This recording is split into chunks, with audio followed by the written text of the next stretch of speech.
Halo pemirsa Cokro TV, jumpa lagi dengan saya Ahmad Sahal di Seruput. Kali ini saya kedatangan tamu spesial nih, Bang Laksamana Soekardi.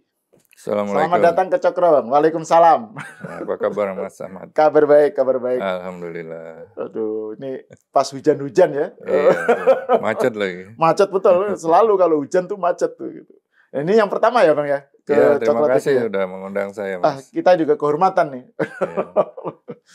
Dan memang saya kira kita perlu ngobrol dengan Bang Laks karena isu politik belakangan ini saya kira membutuhkan sebuah tilikan yang kira-kira ngerti prosesnya dari dalam, sudah lama lah yang ngikutin, yaitu tentang PDIP.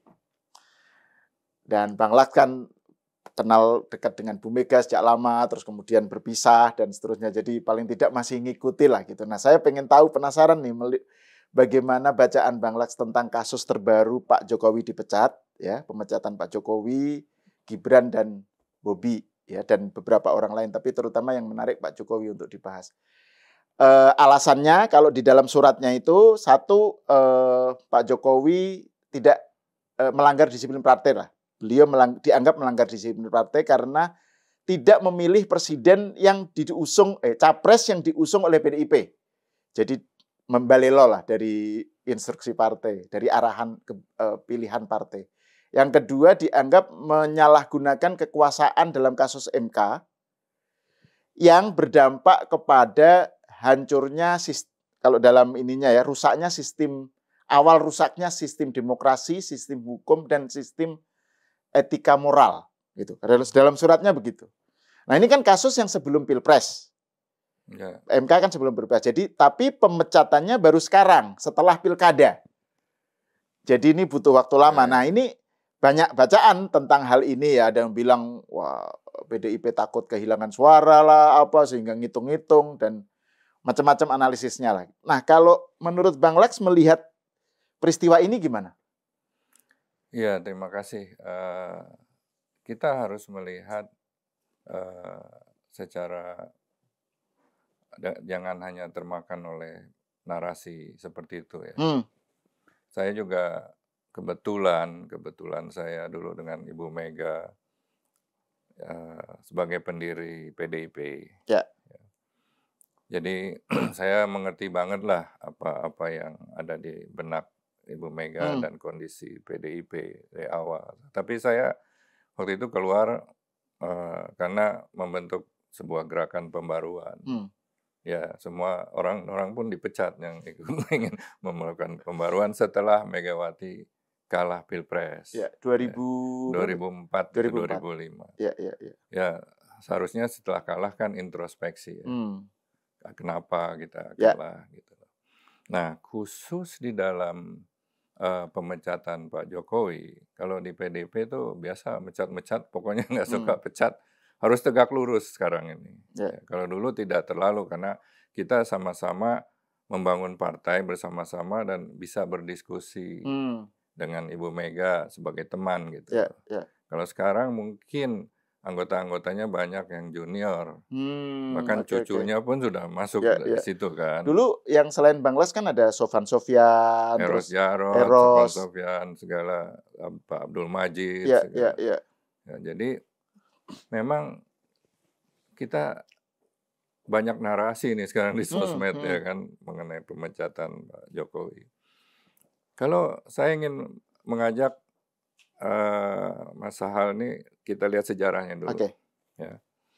Kalau saya lihat ya waktu sebelum pencapresan ya, itu banyak didengung-dengungkan bahwa Mbak Puan akan menjadi capres, tapi Mbak Mega juga masih diam kan pada waktu itu. Tapi memonitor kok elektabilitasnya nggak nyandak-nyandak gitu loh, masih di bawah padahal terus. Spanduk, baliho ada di mana-mana, kepak sayap kebinekaan itu. Itu sudah nampak lah, sudah kelihatan. Tapi Mbak Mega masih diam. Ya, nah saya melihat Jokowi itu sebagai dikatakan kader PDIP lah, yang berprestasi, bahkan prestasinya melebihi ketua umumnya. jadi presiden kan 2 periode. Ya. Ya. Nah, sebagai seorang presiden 2 periode dan bisa bergaul, membawahi, mempengaruhi semua pimpinan partai politik, ya, menguasai intelijen negara, ya, itu dia juga memiliki pandangan-pandangan sendiri, ya, dengan intelijennya dan intelektualitasnya, ya, bahwa pasti dia tahu ini siapa yang bakal bisa menang. Nah, sementara Ibu Mega hanya berdasarkan amanah hak prerogatif. Hak prerogatifnya aja yang dipakai. Nah, kalau kita bicara hak prerogatif, dulu saya yang menyusun hak prerogatif pertama waktu di Kongres Bali. Karena kita ingin ikut pemilu Pak Harto. Ya, zaman Pak Harto, Orde Baru. Kita khawatir, itu masih PDI. Ya.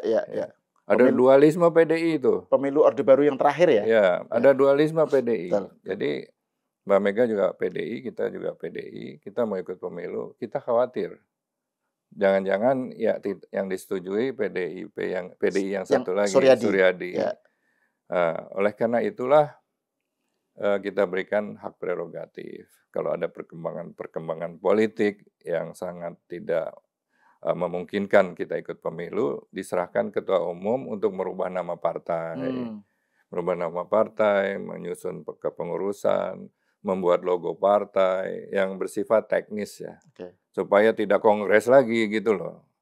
Nah, tapi sekarang berkembang prerogatif itu menjadi hak sebagai otoriter. Quote-unquote kan prerogatifnya otoriter.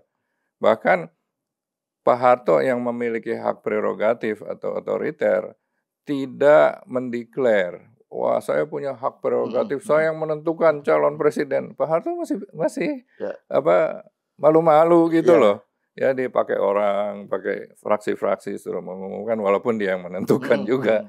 Nah, jadi sudah sama nih sekarang antara Pak Harto dan Megawati, hak prerogatif, dan dulu kita mengkritik Pak Harto yang nggak turun-turun dari Golkar 28 tahun bersama Mbak Mega, ya sekarang tidak ada bedanya lagi. Nah, kembali ke Pak Jokowi. Pak Jokowi melihat dan memiliki kepentingan mungkin nasionalisme harus menang. Ya, nasionalis lah. Ya. Dia lihat di dalam PDIP tidak ada yang lebih populer dari Megawati kan. Dia mempromosikan mulai mengangkat Mas Ganjar. Ya. Dibawa-bawa, dikatakan berambut putih dan lain sebagainya. Nah, mulai naiklah itu elektabilitas Ganjar. Ditemukan dengan Mas Prabowo, ya. Nah, ketika di dalam PDIP tidak ada lagi kandidat, ya Puan tidak naik-naik elektabilitasnya dan Ganjar sudah mulai nampak elektabilitasnya tinggi, langsung Ganjar didaulat oleh Ibu Mega sebagai capres tanpa konsultasi Pak Jokowi. Ya.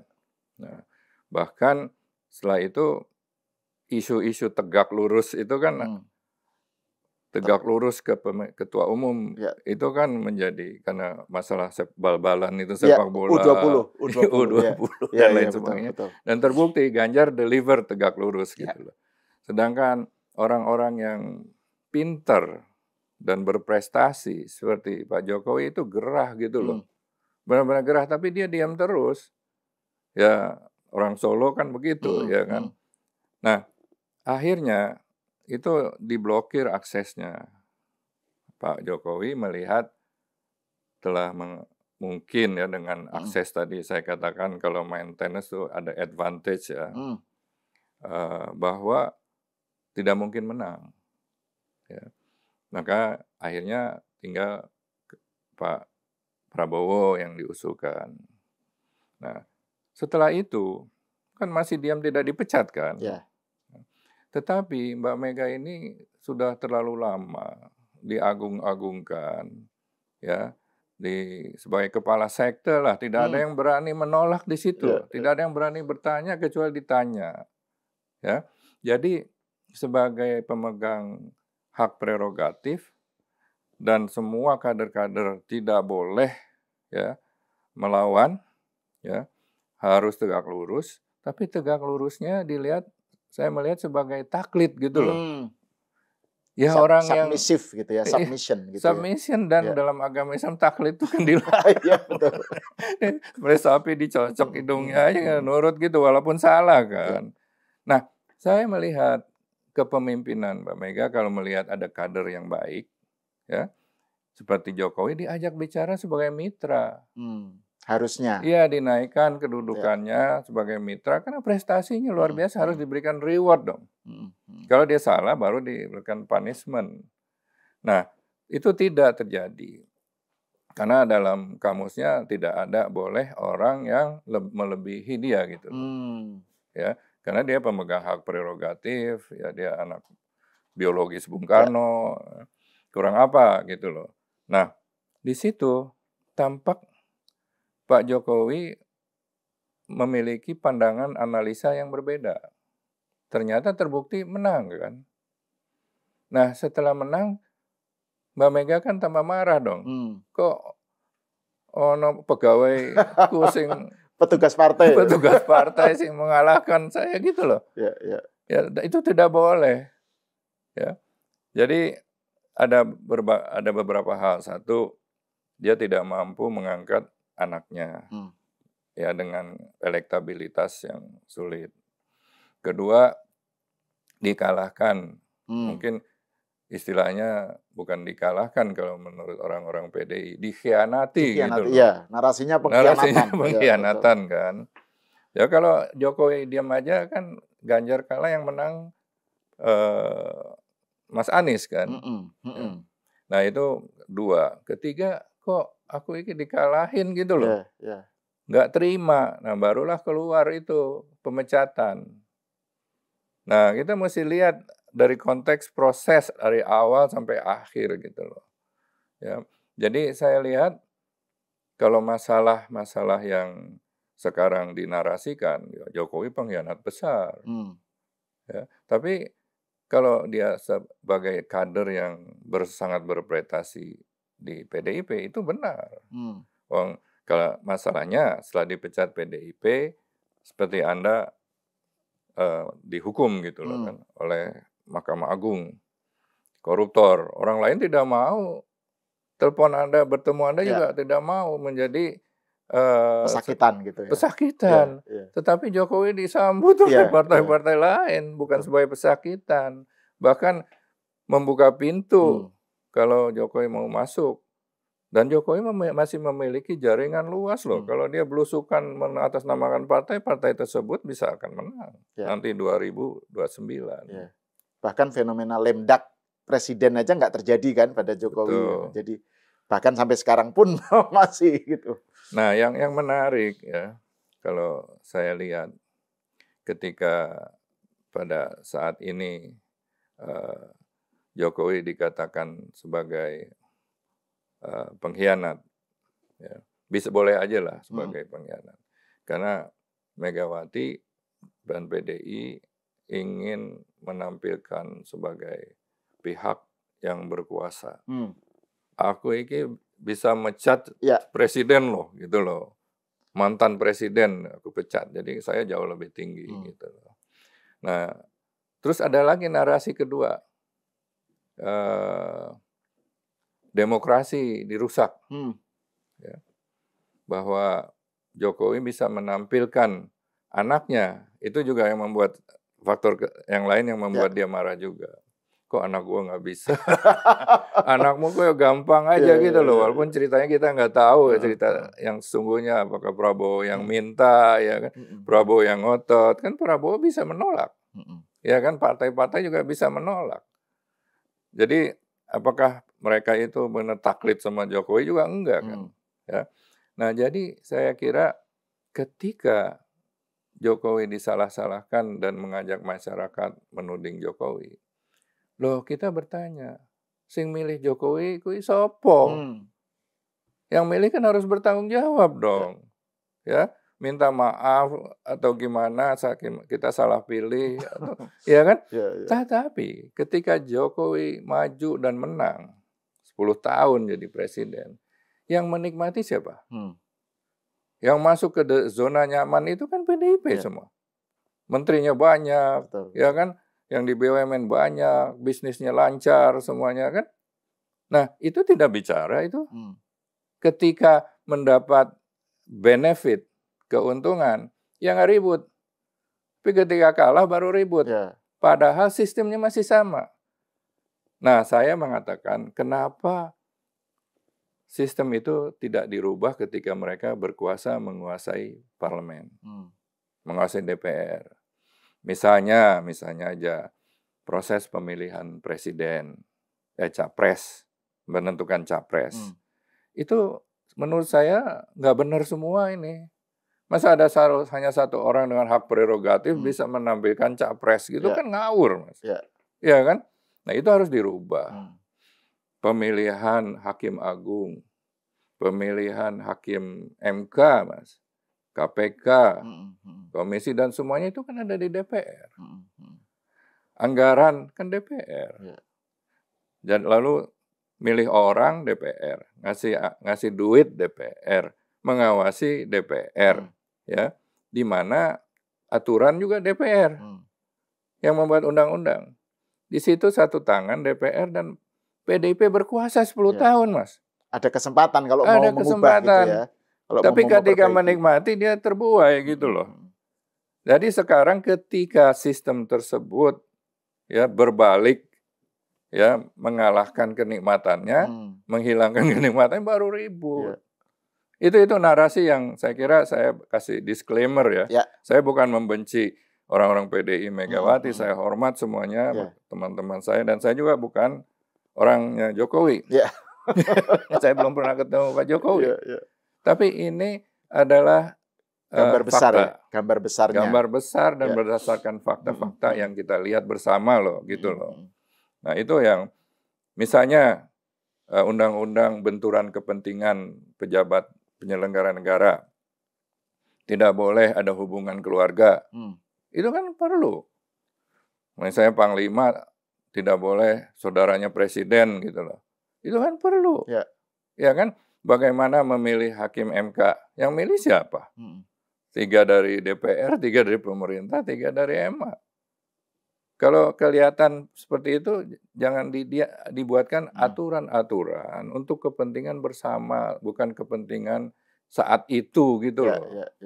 Nah, saya melihat kalau PDIP marah-marah seperti itu, saya pikir ketika keberuntungan tidak pada pihaknya, mulai ribut lah. Malah mengatakan merusak demokrasi. Siapa yang merusak demokrasi? Yang merusak demokrasi itu status mendapatkan hak prerogatif itu merusak demokrasi karena cenderung jadi otoriter. Dan tidak turun-turun selama 30-20 tahun itu juga itu antitesa demokrasi, Mas. Nah, itulah yang saya melihat ini ketika Mbak Mega pidato kemarin, saya kok miris gitu loh. Ini kan bos saya dulu yang kalau pidato kita buatkan skrip sama-sama Eros Jarot untuk pidatonya Mbak Mega, kita brief dulu. Kita tidak mau seperti itu terjadi. Kalau kita lihat kemarin, mohon maaf ya, itu seperti stand up comedy aja. Ya, komika. Contohnya apa? Sampai kalau komika stand up comedy yang mengatakan kita ketawa tepuk tangan, tidak ada masalah, ya kan? Misalnya kalau Mas Hasto dipanggil saya ikut. Kalau komika benar ngomong gitu kan ketawa kita. Tapi kalau seorang pemimpin, Masya Allah, kok kayak begitu gitu loh. Ya, apalagi dia mengatakan saya mendirikan KPK kan.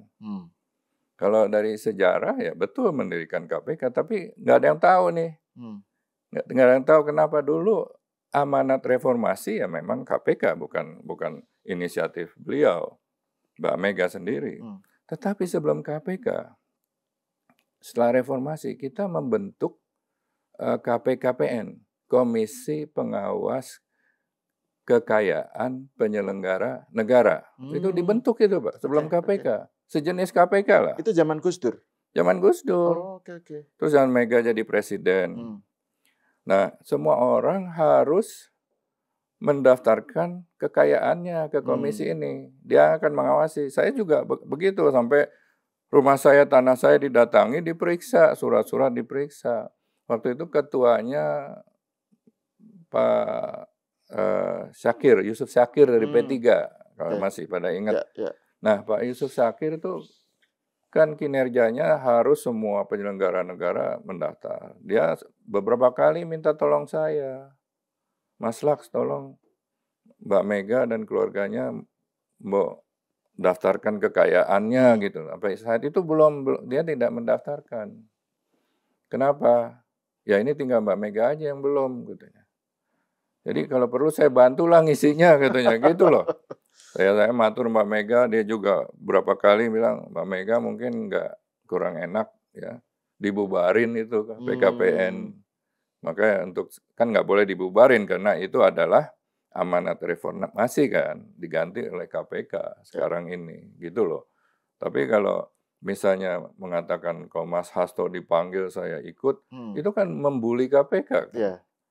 Ya gimana kalau Presiden Prabowo dipanggil KPK juga harus datang kok. Sebagai pemimpin harus memberikan contoh. Nah ini yang saya miris gitu lihatnya. Apalagi pemecatan Jokowi menjadi narasi besar bagi mereka, seolah-olah ya semua itu salahnya Jokowi. Tetapi kalau Anda sebagai pengendali sebuah organisasi atau perusahaan, ketika Anda tidak prestasinya kurang baik, kita harus malu dong sebagai pemimpinnya. Ya harus mundur. Nah, Megawati kalah presiden 2004 mundur harusnya. Ya, kalah sekarang harusnya mundur juga dong. Yang disalah-salahin orang lain lah pokoknya gitu loh. Dan menang 2 kali ada faktor Jokowinya di situ. Betul. Nah, kalau Jokowi kan dianggap bukan dia, saya gitu loh. Tapi memang organisasi itu sudah harus sudah kadaluarsa lah pola kepemimpinannya ya. Saya kira out of touch dari realitas gitu. Itu Mas, pandangan saya.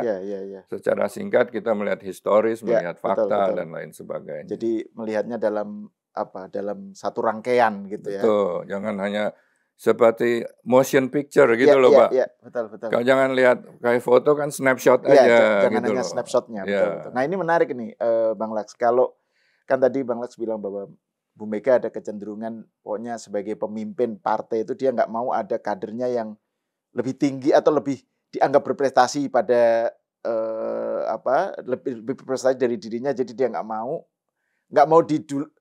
ada yang lebih atas lah gitu. Nah itu kan berkali-kali kan misalnya Pak Jokowi itu di-downgrade lah oleh Bu Mega publik kan, secara publik. Kalau nggak ada PDIP kasihan deh lo, kasihan deh gitu Pak Jokowi. Petugas partai dan seterusnya. Terus ada faktor-faktor jadi yang sifatnya itu personal gitu ya, bagaimana Megawati. Jadi narasi pengkhianatan itu kayaknya kaitannya dengan sesuatu yang personal gitu. Dan kalau Bu Mega ini sakit hati kan lama tuh, dengan SBY aja lama belum selesai gitu ya. Jadi ada faktor itu. Tapi ada juga yang bilang bahwa di PDIP itu kan ada 2 kubu. Ya, ini narasi yang berkembang ya. Jadi kubunya Mbak Puan dan Bambang Pacul yang lebih akomodatif, lebih lunak lah ke Pak Jokowi ya. Dan kubu Hasto, Mas Prananda, yang dianggap lebih frontal gitu ya. Ada Deddy Sitorus, ada Adian, segala gitu. Nah sekarang ini dengan adanya pemecatan, kesannya itu yang menang ini kubu Hasto gitu. Nah ini bagaimana Bang Laks melihat bacaan semacam itu, analisis semacam itu? Ya. Jadi pertama soal jadi narasinya pengkhianatan, tapi sebenarnya itu kalau dikerucutkan itu soal sakit hati Bu Mega gitu ya. Dan sakit hati ini kan lama kalau Bu Mega. Yang kedua soal persaingan tadi, ternyata yang menang kubunya Mas Prananda ya. Gimana Bang Laks melihat?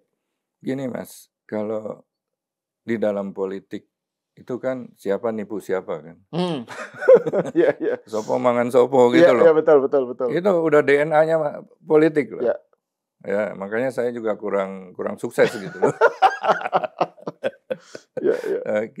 Nah kembali sebelum saya jawab itu, kita lihat kilas balik di pemilu 2004. Mbak Mega sebagai incumbent presiden bisa kalah. Kenapa? Dia merasa hebat. Baru menang reformasi pada waktu itu luar biasa, tidak ada yang berani melawan dia head to head. Popularitasnya jauh kalah. Ya. Nah, akhirnya dia tidak mempersiapkan untuk pemilihan kembali. Take it for granted, anggap pasti gue yang menang lagi lah. Gitu loh. Nah, bahkan ajudan-ajudannya pun ditahan 5 tahun. Pak. Ya, 5 tahun karena kalau yang lain-lain presiden setahun dipromosi, setahun promosi, akhirnya dia memiliki jaringan yang akan membela gitu loh. Betul. Nah, itu salah satu contoh saja. Ternyata SBY sebagai orang pintar juga, ya mungkin tidak mau tegak lurus, tidak mau taklid, ya dia memegang Menko Polhukam memiliki jaringan-jaringan informasi yang luar biasa, dan ternyata yang ikut SBY ya orang-orang yang diangkat oleh Mbak Mega, anggota menteri. Mbak Mega tidak saking yakinnya dulu, hanya mengangkat 2 orang PDIP di dalam kabinet, saya dan Kwi Kianggi. Yang lain nggak dikasih orang. Kan itu sebuah strategi yang aneh dan kalau tidak merasa pede gitu loh. Ya, gue nggak ada masalah, gue nggak perlu bantuan-bantuan pemilihan lagi. Ternyata kan SBY mengalahkan. Dan itu pertama kali one man one vote kan? Sebelumnya kan PDIP. Betul. Maksudnya bukan Bu Mega yang menang sebenarnya, PDIP kan? Betul. Itu kan di MPR dulu. Iya, betul. Sama Gus Dur yang Iya betul. Nah, akhirnya kan menteri-menterinya sama SBY ikut semua kan. Pak JK Menko-nya juga, lalu siapa Pak Budiono yang dianggap Menteri Keuangan pilihan dia, Pak Purnomo, Pak Yusril, Pak Hasan Wirayuda, Pak Widodo juga panglimanya, semuanya. Cuma saya yang masih loyal sama dia, ya sehingga itu karena kesombongan kali ya atau kurang taktik, tidak tactful, bukan urian ya. Kalau Gus Dur kan smart gitu loh. Nah ini enggak gitu loh, tidak ada DNA seperti itu. Tapi bukan berarti dia yang paling bagus kan. Nah dari situ kembali masalah petugas partai itu harus taklid. Orang-orang yang pandai progresif tidak cocok di situ. Contohnya Jokowi. Ya itu kan dia tidak mau taklid, tapi dia diam, tidak pernah di publik juga tidak pernah menyalah-nyalahkan PDIP kan. Jadi kembali di dalam PDI, saya juga dengan pidato Mbak Mega melawan pemerintah, mau oposisi, itu saya melihat tidak konsisten. Nah, ada orang tokoh-tokoh PDIP yang sangat berpengaruh di dalam PDI, terutama terhadap Ibu Mega, yaitu Mbak Puan, ya, dan Pak Budi Gunawan. Pak Budi Gunawan itu sangat berpengaruh terhadap Mbak Mega. Ya, ajudan 5 tahun dan pada waktu dulu kalau saya rapat DPP, Pak Budi Gunawan juga ikut rapat, duduk dan ditanyakan pendapat-pendapat, opininya, saran dan lain sebagainya. Dia sangat dihormati pandangannya oleh Ibu Mega. Nah kalau Pak Hasto bilang dia bukan kader PDI, saya kira nggak benar. Gitu. Kalau Ibu Mega yang ngomong dia bukan kader saya, itu baru kita. Nah 2 orang ini sudah masuk ke pemerintah.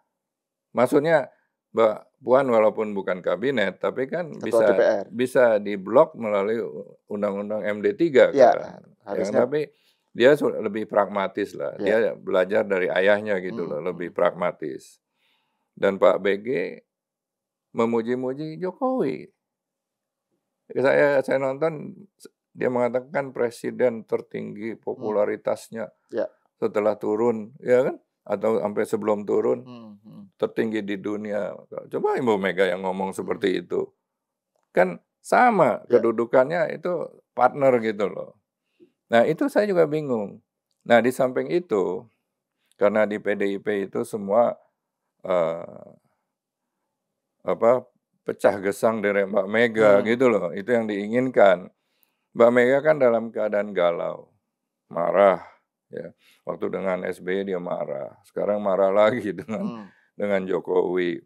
Nah, anak buahnya itu ingin berempati, ya, mengatakan, "Iki loh Mbak, aku mbelo panjenengan gitu loh, aku marah memberikan statement ini itu," supaya mendapat empati dan akhirnya mendapat kedudukan lah, ya. Nah, sekarang kan ada yang namanya Mas Nanan Prananda. Dulu Mas Nanan tidak boleh ikut-ikutan, Mas. Baru mulai sekarang. Tampil juga belum pernah tampil. Ya, tetapi di PDIP terbagi atas satu orang-orang yang berkuasa ya, anak biologis Bung Karno. Ada anak ideologis Bung Karno, ya. Ada yang mencari makan juga. Ini kemana-mana lah, ya kan. Jadi saya lihat keputusan yang diambil dalam hal pemecatan Bu Mega, pemecatan oleh Ibu Mega terhadap Jokowi, Mbak Puan tidak pernah ngomong, Pak Budi Gunawan tidak pernah bicara. Yang ribut ya kelompok-kelompok yang mencari empati Mbak Mega dalam kesedihan tadi. Ya itu memang akhirnya ya yang dominan adalah egonya Mbak Mega bahwa aku isih kuoso bisa mecat orang. Gitu. Nah, padahal Jokowi bukan mendukung capres lain, dia yang mengatur capres lain. Dia juga bukan memilih capres yang tidak ditentukan oleh PDIP. Wong dia yang ngatur, ya kan? Nah, itu seharusnya Pak. Kalau ada kader petugas yang pandai ya dipromosikan lah, ya kan, bukan malah diteken-teken, nggak perlu gitu loh. Nah, ini sudah dalam konsep-konsep tata kelola ya yang baik itu sudah salah. Gitu. Jadi tidak akan ada anak-anak muda atau kader yang pandai mau masuk ke sana gitu dengan contoh ini. Ya, nah ini menarik nih kalau kita kaitkan nanti ke depannya ini, Bang Las, karena kan jadi setelah pemecatan ini kan respon Pak Jokowi kan biar waktu yang akan mengujinya. Jadi Pak Jokowi nggak komentar yang spesifik, tapi dia menyatakan itu. Terus juga dia bilang partai perorangan, kan dia kan partai perorangan gitu ya. Tapi juga tidak jelaskan maksudnya. Sementara Bu Mega bilang bahwa Kongres PDIP ini nanti akan diawut-awut.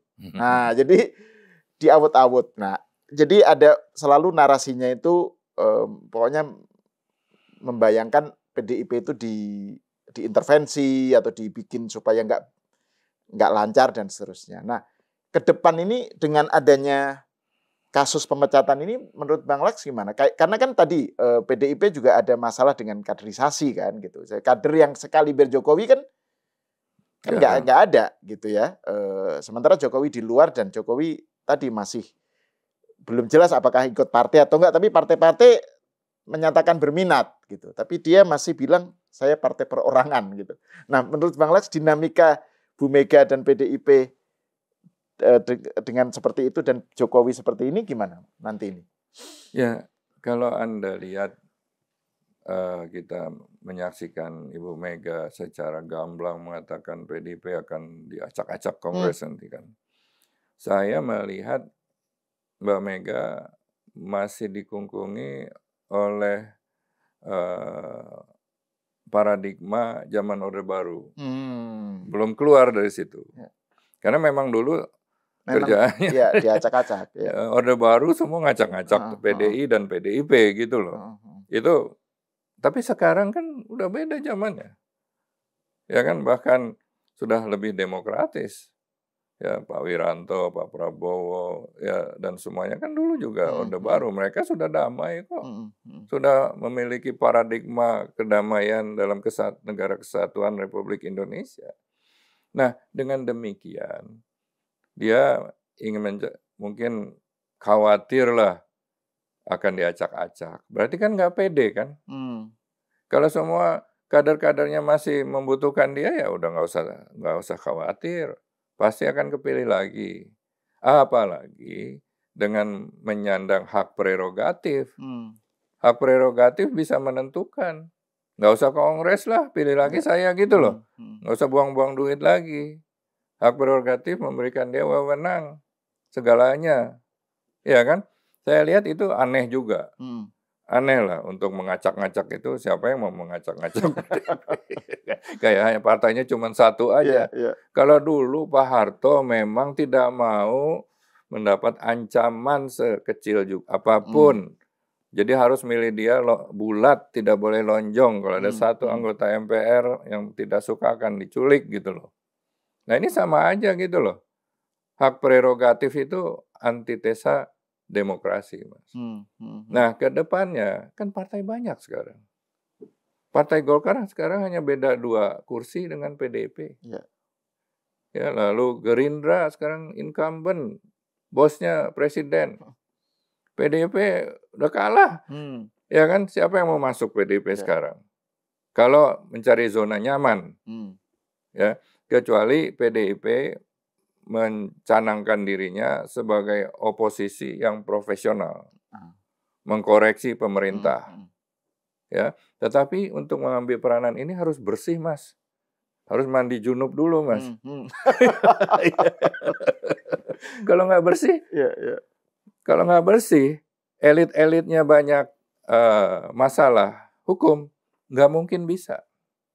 Itu nanti akan diangkat satu-satu. Tetapi ketika kalau mencanangkan ini bersih, makanya baru anak-anak muda yang itu akan memilih dia, mengkoreksi incumbent. Pemerintah juga harus bersih, supaya tidak bisa dihantam oleh oposisi. Nah, akhirnya saling membersihkan diri gitu loh. Iya kan? Kalau enggak, nanti pemilu yang akan datang tukar tempat ini. PDIP yang menang karena dia bersih dan terus programnya mengkoreksi pemerintah dengan baik. Nah, itu ke depan itu harusnya seperti itu. Tapi kalau ancaman terhadap PDIP saya kira itu hanya ketakutan yang tidak beralasan. Karena Jokowi sudah dilamar oleh partai-partai lain. Mas Ahmad bisa bayangkan, kalau Jokowi pegang Golkar, ya Golkar dengan infrastruktur yang luar biasa, jaringan fisik, kantor-kantor di seluruh Indonesia yang diwarisi dari dulu, dan juga jaringan birokratnya, kader-kadernya, ya ditambah Jokowi belusukan, jadi itu partai. Demikian juga Gerindra, udah ada presiden, ada Jokowi, ya, apalagi ada juga partai lain. Partai lain kayak PAN malah 1000% kami menyiapkan karpet merah buat Jokowi. Mereka tahu, ini kan prestasinya lah, prestasi sejarahnya lah, bukan. Saya tidak mengagung-agungkan Jokowi. Kita lihat fakta sejarahnya lah, yang bisa 2 periode itu, dan sebetulnya menikmati kan PDIP juga. Sayang gitu loh. Kalau dia mengikut sertakan Jokowi dalam mengambil sebuah keputusan nasional yang sangat strategis demi bangsa dan negara, ya PDI dengan Jokowi kan masih di pemerintah. Malah menguasai presiden dan wakil presiden, ke depan masih bisa melakukan peranan yang luar biasa. Sekarang kan keluar. Walaupun elit-elitnya tidak suka seperti Mbak Puan dan Pak Budi Gunawan udah ikut ke sana. Itu yang sangat ironis buat PDIP. Kalau nggak salah akhir tahun lalu atau apa ada tulisan Pak Guntur Soekarno Putro ya di Kompas tentang Jokowi. Tapi itu sebelum kasus Pilpres ya, yang bilang bahwa Jokowi itu justru paling tepat untuk jadi pemimpin PDIP. Karena dia mewakili gagasannya tentang pembangunan, itu mencerminkan terus persatuan, itu mencerminkan semangat Soekarno muda atau apa. Jadi tapi gagasan artinya di kalangan PDI, saya nggak tahu apakah Guntur ini mewakili salah satu stream di dalam PDIP ya. Tetapi kalau ide itu sempat ada gitu di kalangan setidaknya keluarga Bung Karno gitu. Tapi kan sekarang kelihatannya udah nggak mungkin lagi gitu ya. Bang Laks ya? Saya kira masih mungkin ya, karena Mas Guntur itu kan anak Bung Karno yang masih berpikir secara independen. Ya, anak-anak Bung Karno itu kan mewakili ideal anak, tidak Mas Guntur itu kan anak biologis dan anak ideologis. Ya itu mungkin juga dia melihat sesuatu dari kacamata yang lebih holistik lagi. Ya, itu ya mengatakan ya seperti yang kita lihat juga bahwa kader PDIP yang terbaik adalah Jokowi. Tapi ya Megawati tidak terima, ada yang menyaingi. Tapi ada satu hal juga, Mas, yang namanya anak-anak Bung Karno, ya itu anaknya Mas Guntur, Mbak Putri, itu sudah 3 kali jadi anggota DPR. Tapi tidak diberikan pimpinan komisi pun tidak diberikan. Ya. Itu Anda menilai sendirilah seperti apa gitu loh. Betul. Boro-boro diangkat DPP ke apa seperti apa. Ya terakhir dijadikan cagup pilkada yang lalu di Jawa Timur, ya tapi ya kalah gitu loh. Nah itulah saya kira dinamika politik itu ya kalau hampir semua partai politik sih saya kira bukan hanya PDIP aja ya, itu budaya-budaya feodal dikembangkan di situ. Dan tadi Anda tanya bagaimana kader-kadernya ada yang ribut, ya kan? Kan kalau saya bilang satu ada 2 kategori, ya yang tidak ribut pendukung itu apakah dapat uang kenikmatan, apakah buzzer gitu loh, ya. Yang ribut jadi haters, itu adalah yang belum dapat rezeki dan tidak kebagian rezeki. Ini logika manusia lah. Betul. Kita selama dicubit masih sakit ya seperti itu. Nah, bagi kader-kader yang benar-benar menarasikan Jokowi sebagai pengkhianat, itu mencari empati untuk mendapatkan empati dari Megawati. Mereka kalau saya punya istilah itu, istilahnya ya saking berebutan untuk ke atas, terjadilah yang namanya kader seperti renang gaya kodok gitu. Nyuwun ke atas, ya nyikut ke samping, nendang ke bawah gitu loh. Itu yang terjadi. Dulu ada istilah ABS kan, asal Bapak senang, ini AMS, asal Megawati senang gitu. Tapi kalau ini saya masih tertarik untuk bicara soal ke depan ini kan, kalau tadi kan Bang Las nyebut soal PDIP bisa ngambil opsi oposisi gitu ya. Tapi kan kalau kita lihat narasi yang berkembang, kan ada juga yang upaya untuk PDIP dekat atau Bu Mega dekat dengan Prabowo. Jadi pengen terjadi rekonsiliasi lah gitu. Tapi syaratnya Jokowi harus out gitu. Itu kan yang diinginkan gitu. Jokowi harus bercerai dari Prabowo baru Bu Mega mau gitu. Nah, tapi kan faktanya Pak Prabowo dengan Pak Jokowi, Pak Prabowo sendiri menyatakan dia berhutang budi pada Pak Jokowi dan ini keberlanjutan lah gitu. Jadi ini di satu sisi pengen menyatakan bergabung dengan Prabowo asalkan Jokowi nggak ada gitu, tapi faktanya Prabowo tetap dekat dengan Jokowi. Nah, dengan adanya pemecatan ini kira-kira semakin menjauhkan atau mendekatkan dengan Prabowo? Maksudnya dari segi dampaknya apa terhadap dinamika kepada pemerintah yang sekarang gitu, Mas Laks? Pemecatan oleh PDI itu tidak ada artinya, Mas. Kecuali pemecatan oleh MPR. PDIP itu hanya organisasi partai politik yang bisa hidup, bisa mati juga gitu loh. Betul. Ya, dan narasi untuk menjauhkan Jokowi dan Prabowo itu kental sekali sekarang. Kembali saya katakan, mereka itu yang membuat narasi seperti itu adalah sangat tidak memahami kenyataan. Ya. Itu hidup di luar kenyataan atau lari dari kenyataan. Ya. Nah, kita tahu sejarah, dan Pak Prabowo juga orang yang berterima kasih. Beliau 4 kali nggak jadi presiden. Dan jadi karena bantuan Pak Jokowi. Benar nggak? Ya, dan Prabowo menyatakan itu juga. Dia orang yang loyal. Ya. Sedangkan dengan Megawati ada sejarah perjanjian batu tulis yang dilanggar. Yang terakhir kan mungkin dia, saya ada perjanjian batu tulis, ini giliran saya, mungkin Ganjar jadi wakil saya gitu. Ya. Ternyata itu tidak dideliver ya. Nah, saya kira Prabowo itu tidak akan melepaskan persahabatannya dengan Jokowi. Kalau dia melepaskan persahabatan dengan Jokowi, Jokowi menjadi kekuatan luar biasa. Itu akan membahayakan walaupun tidak ada partai. Ya. Apalagi kalau dia jadi ketua partai nanti. Itu sangat riskan loh. Lebih riskan melepaskan Jokowi daripada PDIP. Jadi saya kira persahabatan mereka itu luar biasa. Nah, itu akan ditiru lagi oleh Pak Prabowo untuk menggandeng semua komponen bangsa. Karena ketika Presiden Prabowo kalah, diangkat menjadi Menhan, kan itu luar biasa. Walaupun mengecewakan kelompok 212, tapi Prabowo melihat ini persatuan nasional yang lebih penting gitu loh. Nah, dengan demikian, apakah Prabowo akan melupakan hal itu? Saya kira tidak mungkin, Mas. Karena lebih riskan buat dia. Apalagi menyakiti Pak Jokowi.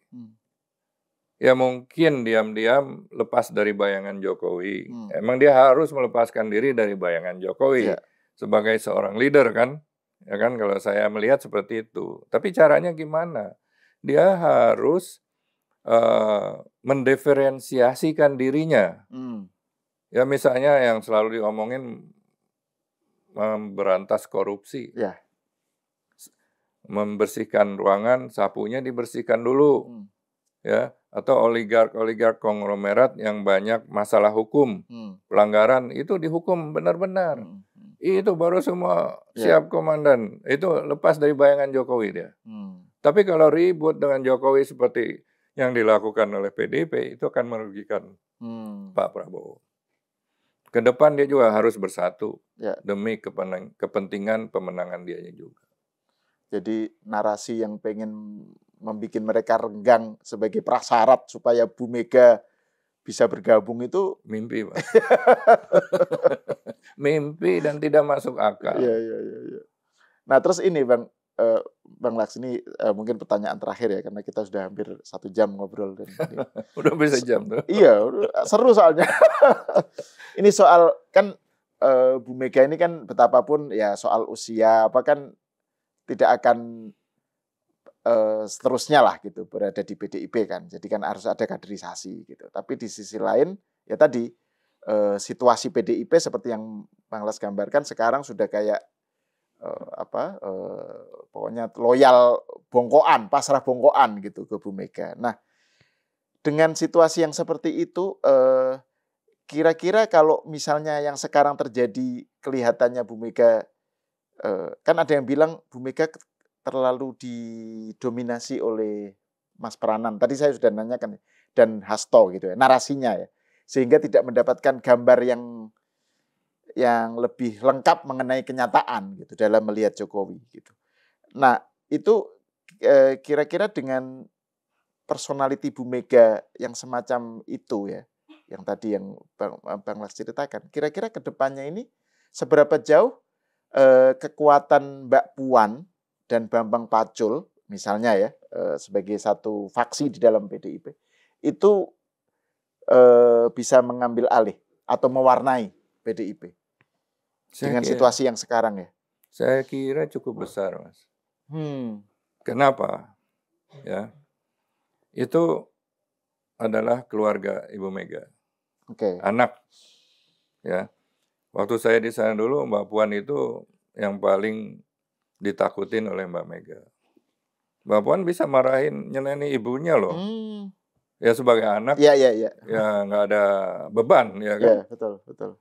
Jadi Mbak Mega tuh sangat khawatir kalau dimarahin oleh Mbak Puan. Ya sebagai hubungan keluarga biasalah, anak suka komplain pada ibunya. Dan pada intinya yang bisa komplain, memberikan saran, usul itu kan anaknya. Ya. Sementara pada waktu itu suaminya, Mas Taufik Kimas. Ketika Mas Taufik Kimas tidak ada, muncul Mbak Puan dulu sudah berpengaruh. Muncul Prananda. Prananda kan anak tirinya Mas Taufik, tapi anak kandung Ibu Mega. Dia juga inginlah sebagai seorang ibu memberikan posisi. Dan belakangan Mas Prananda ikut-ikutan gitu. Bahkan menurut laporan-laporan kader PDIP di daerah-daerah, kalau ketemu saya, Mas, aku iki melu Mas Prananda loh, katanya gitu loh. Ya jadi caleg-caleg, calon pilkada, cagup dan lain sebagainya sudah dibagi. Daerah Bali misalnya untuk Prananda, daerah ini untuk Puan dan lain sebagainya. Nah, nanti akan terjadi clash antara dua anak ini. Sementara yang lain-lain ya melihat situasi, ada yang ikut Mbak Puan, ada yang ikut Prananda gitu loh. Tapi apakah mereka sudah mendapatkan status ya sebagai ibunya, perjuangannya, ya kan, struggle-nya, ya, dan juga masyarakat melihat jasa-jasanya, itu belum loh, belum mencapai seperti ibunya. Nah, ini akan terjadi sebuah kegalauan dari Ibu Mega. Sementara dia juga kan semakin berumur, kognitifnya kan makin berkurang. Nah, ini dilema buat PDIP. Sedangkan kader yang bagus, yang berani tidak taklid, tapi untuk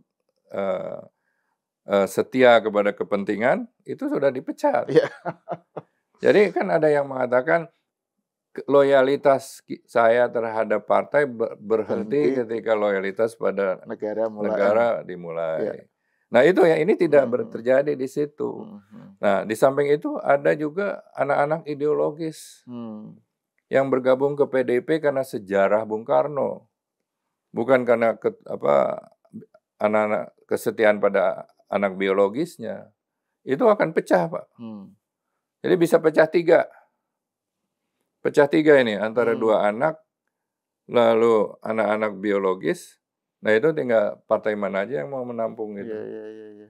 Nah itu kan kalau misalnya saya nanya tentang Mbak Puan dan Mas Pranan itu karena kan selama ini terutama terkait dengan Jokowi kan narasi yang selalu dianggap mewakili PDIP kan selalu yang muncul tuh sosok seperti Hasto, Deddy Sitorus, Adian gitu yang notabene dianggap itulah suara PDIP. Sementara tidak ada counter gitu dari Bu Mega, dari Mbak Puan gitu ya, dari Bambang Pacul atau dari Trimedia atau kelompoknya Mbak Puan kayak kok senyap gitu. Jadi misalnya soal narasi tentang tuduhan bahwa misalnya pilkada kemarin parcok gitu misalnya ya atau apa gitu.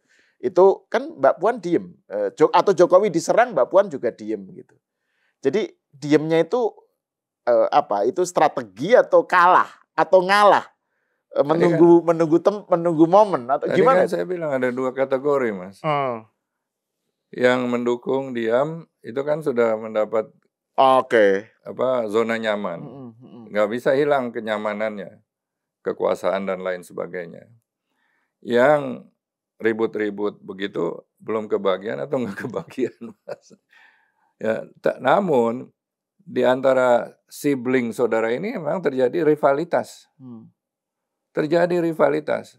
Saya menyaksikan sendiri loh sebagai orang tua waktu dulu ya. Terjadi rivalitas yang luar biasa.